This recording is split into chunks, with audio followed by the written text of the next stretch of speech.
is Pranava, and like the differences between Gurukul, we are completely based on right brain, and other schools are like by hearting everything and writing it down. They only get knowledge.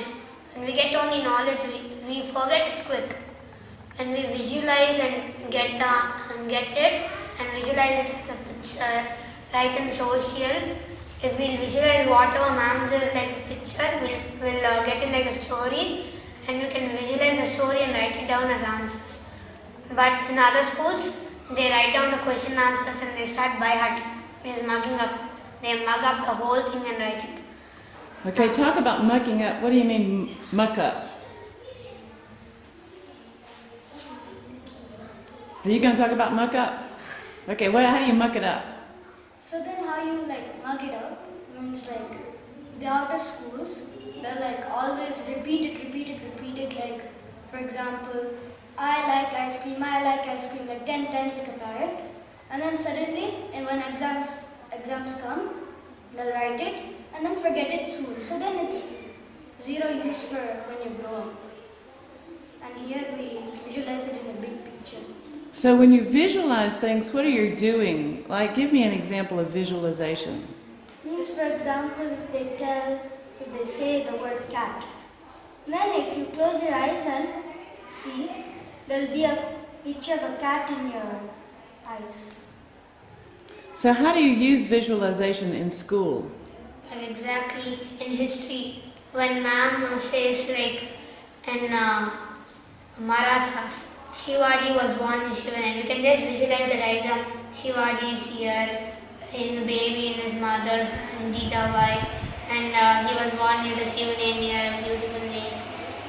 Like it'll be sticked, it'll be pasted in our mind, and we can just visualize the picture and write it. Okay, so do you remember things by visualizing them? Yeah. So More than when we by heart. More than what? We by heart and mug up. Okay, so you use visualization to remember things. Okay, anything else that's different? Well, in the outer schools they pressurize us and then they make us write, and you just have to write and it never gets in your brain. Here we have lots of activities, we do lots of experiments, and we do lots of visualization like what she said. And we can wear any color dress. There we have to wear only a uniform, and it's very pressurized. You go to school, they bully you, they rag you, and then it's very pressurized school. So you say pressurized. How is this school not pressurized? Well, they give you the freedom to do anything. Like if you have to write in English paragraph, even if you write 5 lines, it's okay. Even if you write 15 lines, it's okay.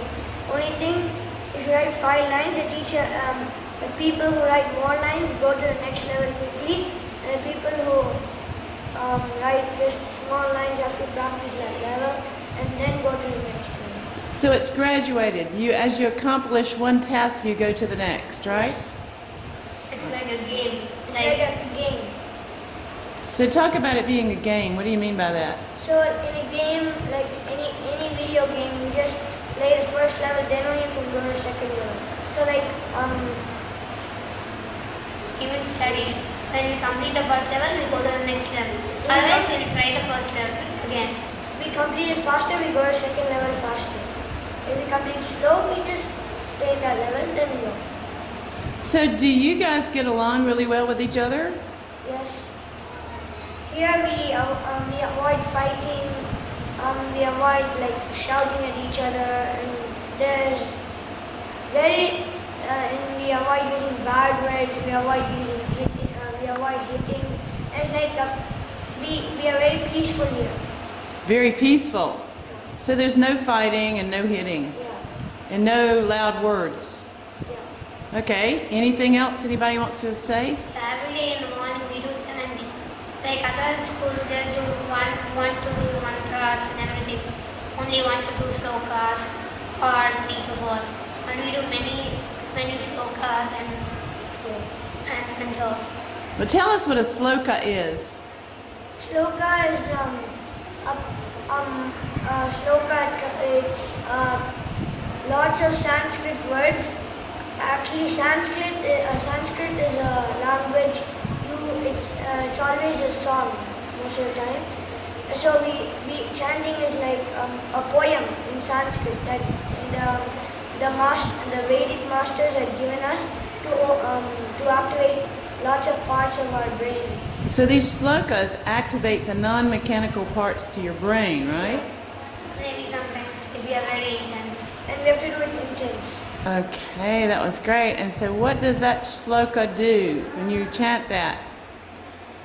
What kind of effect does that have? It has a more peaceful effect on you and activates the parts of your activates the non-mechanical parts of your brain. And what does that mean, the non-mechanical parts to your brain? The parts which are commonly unused. And how do you know when you're using them? Like in outer schools, they never use right brain. So normally in outer schools, you come to the class, the teacher comes, and then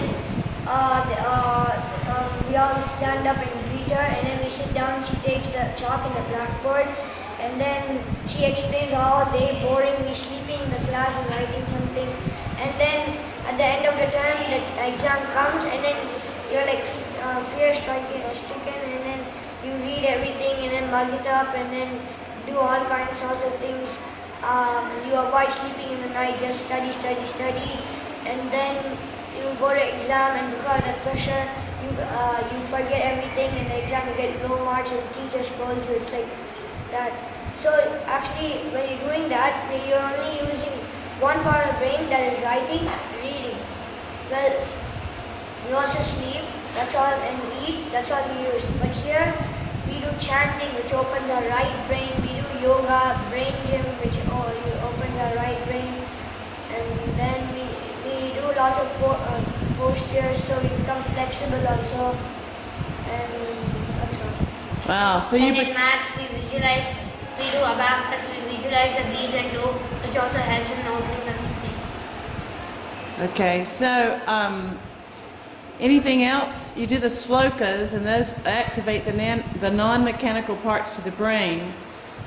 Is learning fun here? Yes, Yes, very fun.